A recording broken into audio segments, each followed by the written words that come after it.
Don't invalidate your fire insurance policy.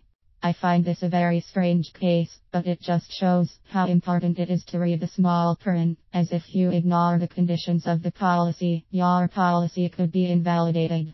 In this case, it was a condition of the fire insurance that the security alarm was maintained and monitored. Times had been tough for the insured, and he let the maintenance of the security alarm lapse, and as the ARC had not been paid for 6 months, they stopped monitoring the site. Vandals broke in and set fire to the factory. It was a furniture company, and they incurred losses of over £750,000. The case went to the High Court. The judge had nothing but sympathy for the directors of the company, and he took no pleasure in ruling that as it was a condition of the combined insurance policy that alarm was to be monitored by an external firm, the insurers did not have to meet the claim.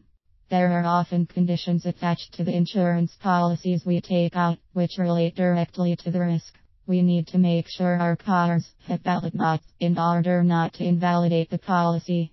We are required to notify the insurance company if we get a speeding fine, but to my mind, oddly you do not have to tell them if you decide to do the speed awareness course rather than pay the fine.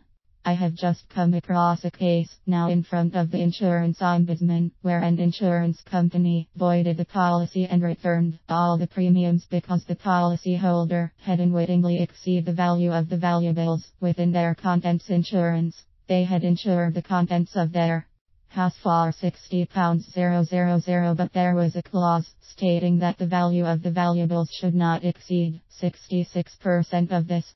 They had to rush their daughter to hospital, and while they were out, the thieves struck taking goods and damaging the property to the value of £70,000. When assessing the claim, the loss adjusters calculated that the value if the valuables in the house exceeded £40,000. Normally claims would be averaged to reflect the underinsurance, but the insurance company in this case argued that the underinsurance voided the policy. As I said, this case is in front of the ombudsman as I write.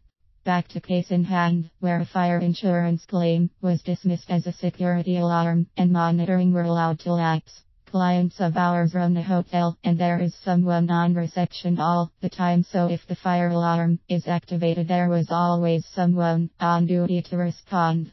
We came round to the time when the annual contract with the ARC left bracket monitoring station right bracket needed to be renewed.